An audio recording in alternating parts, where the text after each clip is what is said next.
¿Qué tal? ¿Cómo están, empresarios? Bienvenidos a esta clase. Estamos en la quinta clase ya sobre el régimen de incorporación fiscal. Esta sería nuestra última clase respecto a este tema. Ya tendrían la especialización del régimen de incorporación fiscal a estas alturas. Y en esta ocasión vamos a hablar sobre las obligaciones de los contribuyentes del régimen de incorporación fiscal. Anteriormente, en la clase 1, nosotros vimos los sujetos del régimen de incorporación fiscal, quienes son los que pueden tributar en este régimen. Posteriormente, en la clase número 2, vimos los que no están sujetos al régimen de incorporación fiscal, quienes deben de cumplir ciertos requisitos para poder tributar y quienes definitivamente no podrían tributar en este régimen de incorporación fiscal. En la clase número 3 vimos el cálculo del impuesto sobre la renta de acuerdo a lo que nos estipula el artículo 11 de la ley del impuesto sobre la renta. En la clase número 4 lo que hicimos fue el cálculo opcional que nos establece el último párrafo del artículo 11 de la ley del impuesto sobre la renta. Es un cálculo para poder compararlo de manera estratégica con el cálculo de la tercera clase. En esta última clase, la quinta clase, respecto al régimen de incorporación fiscal, vamos a ver las obligaciones que tienen los contribuyentes que tributan en el RIF, en el régimen de incorporación fiscal. Para ello vamos a estar trabajando en el artículo 112 de la ley del impuesto sobre la renta. Vamos a ver dos artículos, 112 y 113. En el 112 se habla de las obligaciones de los contribuyentes. La primera obligación que nos señala es solicitar la inscripción al Registro Federal de Contribuyentes, es decir, debemos de presentarnos ante el Servicio de Administración Tributaria para poder entregar todos nuestros datos de contribución y poder realizar nuestros pagos de impuestos. Para ello nos vamos al artículo 27 del Código Fiscal de la Federación, donde se establece las reglas que se deberán de seguir respecto al Registro Federal de Contribuyentes, y en una de ellas son sujetos y sus obligaciones específicas de los que deben de registrarse ante el RFC. Aquí nos mencionan las personas físicas que deban presentar declaraciones periódicas. En este caso se tiene que realizar declaraciones bimestrales en el caso del régimen de incorporación fiscal, y además siguen más requisitos o más estipulaciones respecto al RFC para que lo puedan ustedes estudiar. En la fracción 2 nos menciona que se deben de conservar comprobantes que reúnan requisitos fiscales únicamente cuando no se hayan emitido comprobantes fiscales por la operación, es decir, nosotros autofacturarnos, ¿sí? Vamos a ver respecto a los comprobantes fiscales. Nuevamente, en el Código Fiscal de la Federación, en el artículo 29, nos establece la obligación de expedir comprobantes fiscales por los actos o actividades que se realicen cuando se perciban ingresos o retenciones. Esos son los comprobantes.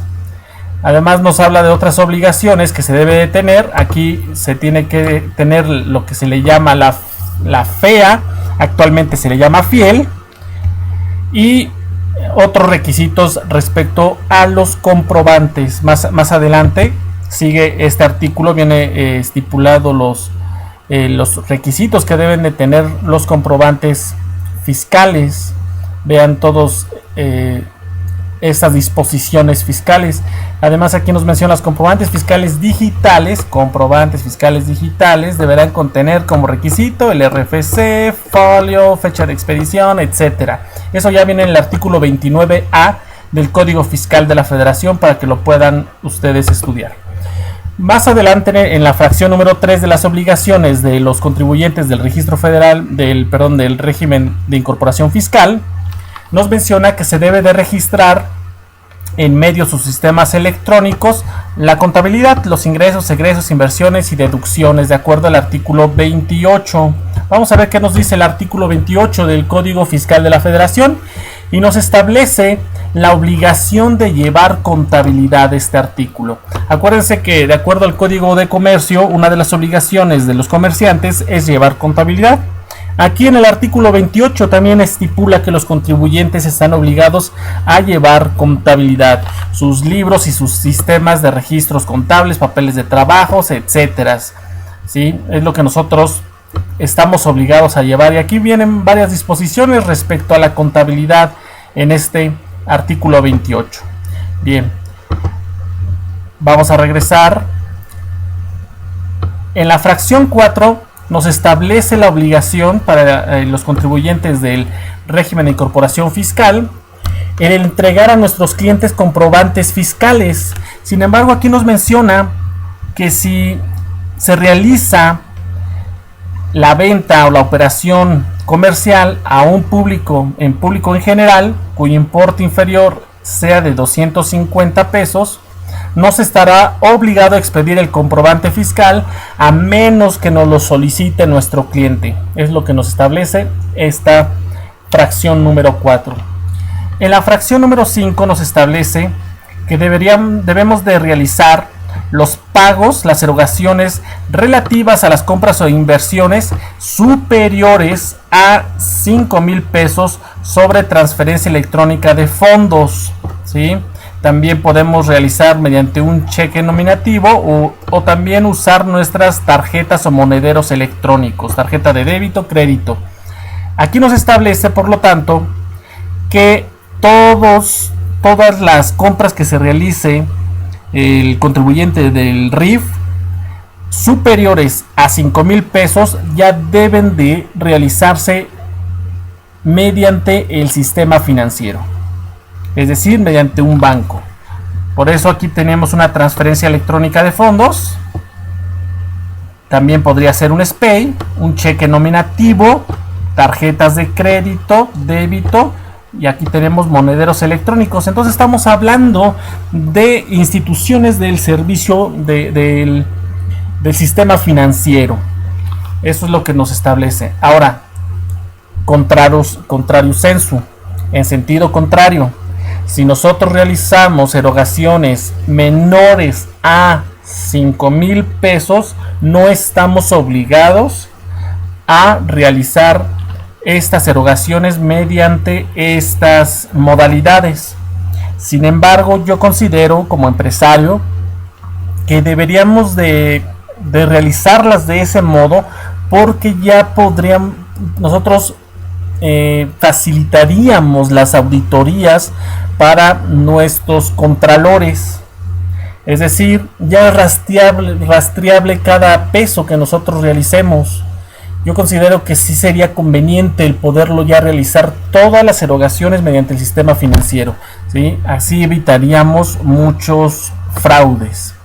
Bueno, posteriormente nos menciona, por ejemplo, en este párrafo, que en los lugares alejados, en donde no existan servicios financieros, no existan la plataforma para poder realizar transferencias electrónicas o etcétera, se va a estar exento de realizar los pagos mediante los medios establecidos en el primer párrafo de esta fracción 5. En la fracción número 6 nos establece la obligación de la declaración. Aquí vean, se tiene que presentar a más tardar el día 17 del mes inmediato posterior al que corresponda del pago, declaraciones bimestrales, donde se realice el pago correspondiente al pago del impuesto sobre la renta correspondientes. Y nos menciona, como ya lo habíamos mencionado, el carácter definitivo de las declaraciones. Cuando hacemos las declaraciones de acuerdo al mecanismo que nos establece la ley.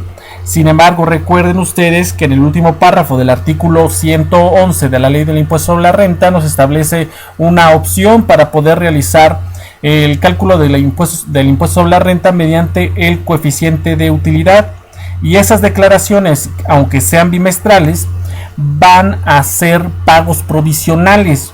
por lo cual no va a ser definitivos, van a ser pagos provisionales y se deberá de realizar una declaración anual. En la fracción número 7, aquí nos establece que se deben de realizar las retenciones del impuesto sobre la renta sobre nuestros trabajadores de salarios, ¿sí? Y se deben de efectuar de manera bimestral.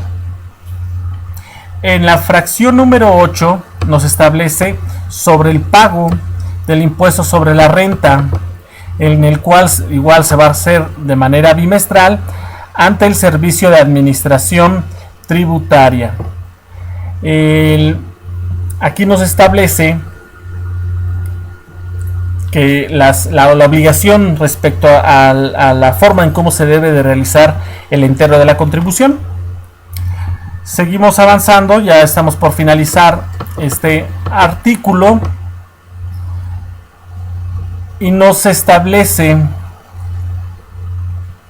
déjenme ver si este es el que quería comentarles. No, este no es.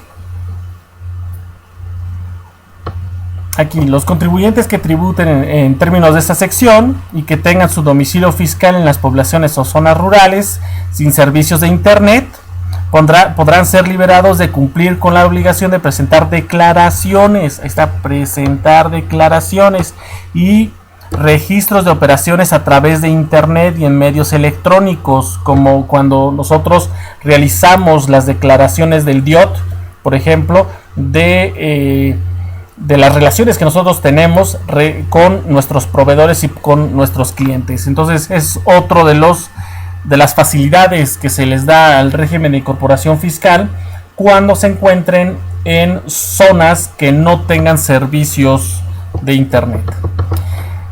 Para finalizar, el artículo 113 es un artículo muy rápido que vamos a verlo. Vean, esto es muy interesante. Nos habla sobre lo que es cuando nosotros vendamos o cuando compremos un negocio que ya está tributando en el régimen de incorporación fiscal. Vean, cuando los contribuyentes enajenen la totalidad de la negociación, activos, gastos, cargos diferidos, es decir, que vendamos el negocio, el adquiriente no podrá tributar en esta sección, debiendo hacerlo en el régimen que le corresponda conforme a la ley. En el primer párrafo lo que nos dice es de que si nosotros somos contribuyentes del régimen de incorporación fiscal y tenemos un negocio y ese negocio se lo vendemos a alguien más en su totalidad, esa persona que está adquiriendo el negocio ya no puede tributar en el régimen de incorporación fiscal y deberá de tributar en el régimen de actividad empresarial y profesional. Acuérdense que más arriba vamos a encontrar este fundamento legal. Nos establece que cuando nosotros dejemos de tributar en el régimen de incorporación fiscal, tendremos, aquí está, vean, tendremos que tributar en el régimen de personas físicas con actividad empresarial y profesional, a que se refiere la sección 1 del capítulo 2 del título 4 de la presente ley, lo que nosotros ya habíamos mencionado. En este caso, nosotros como contribuyentes podemos tributar durante 10 años. Sin embargo, si nosotros vendemos el negocio que tenemos tributando en el régimen de incorporación fiscal, el adquiriente ya no podría hacerlo. Pero hay una excepción, viene en este segundo párrafo. Dice, lo dispuesto en el párrafo anterior no será aplicable, ahí está la excepción, no será aplicable cuando el adquiriente de la negociación presente ante el SAT dentro de los 15 días siguientes a la fecha de operación, es decir, a la fecha de la compra de la negociación, un aviso en que señale la fecha de adquisición de la negociación y los años en que el enajenante tributó en el RIF respecto a dicha negociación. Después, conforme a las reglas de carácter general, se refiere a la resolución miscelánea fiscal y a todas sus modificaciones a resoluciones misceláneas. Para tal efecto, emite el Servicio de Administración Tributaria. Vean, esto es importante. El adquiriente de la negociación solo podrá tributar dentro de esta sección por el tiempo que le restaba al enajenante para cumplir el plazo establecido en el artículo 111. El plazo es de los 10 años, ¿sí? Y aplicará la reducción que corresponda a dichos años. Es decir, si yo soy el que estoy vendiendo el negocio y yo ya llevo 5 años, entonces acuérdense que a 5 años le corresponde pues el 50% de reducción. Y entonces el adquiriente tendrá, si presenta ese aviso ante el Servicio de Administración Tributaria, podrá seguir tributando de la misma manera y del mismo rango de reducción del que yo lo seguiría haciendo. Yo considero que sería más fácil, ¿sí?, que no se le diera aviso al Servicio de Administración Tributaria, porque de otra manera, ¿cómo se puede enterar de que ustedes adquirieron la negociación? A menos de que sea una negociación grande. Cuando es una negociación grande, pues no hay para dónde hacerse, ¿no? Porque todo ya está relacionado con el sistema financiero. Pero si estamos comprando una tintorería, una tiendita, pequeños negocios, ¿sí?, yo considero que un emprendedor que quiere empezar a realizar su actividad, imagínense un pequeño restaurante de una cocina económica, pues se le está negando la posibilidad a ese contribuyente de empezar su ámbito empresarial, ¿no? Entonces, la obligación está plasmada, o sea, se debería de realizar de esta manera. Sin embargo, también hay que tomar en consideración que muchos contribuyentes no están dados de alta en el SAT. La mayoría de los que venden los tamales, los tacos, las tienditas, no están dados de alta en el Registro Federal de Contribuyentes. Entonces, como que no encuentro el sentido a este párrafo, porque vivimos dentro de la ilegalidad en los aspectos de micropymes. Bueno, y finalizamos, dice, el enajenante de la propiedad deberá acumular el ingreso por la enajenación de dichos bienes y pagar el impuesto. Es decir, va a pagar el impuesto en el régimen de enajenación de bienes. Señores empresarios, los felicito por haber finalizado esta especialización, aunque es un curso, pero creo que lo hicimos una especialización del régimen de incorporación fiscal. Tienen la mayoría de la información que son importantes para ustedes como emprendedores. Hay más información, lógicamente hay más información, por ejemplo, con respecto al impuesto al valor agregado, respecto al IEPS, hay más información. Sin embargo, considero que la especialización en régimen de incorporación fiscal en materia del impuesto sobre la renta se ha cumplido. Les felicito y hasta aquí llegaríamos en esta clase. Nos estaríamos viéndonos en la siguiente clase para ver otro régimen de empresarial o de contribución, pero ya sería muy aparte a este régimen de incorporación fiscal. Les mando un saludo a todos ustedes empresarios. Hasta luego.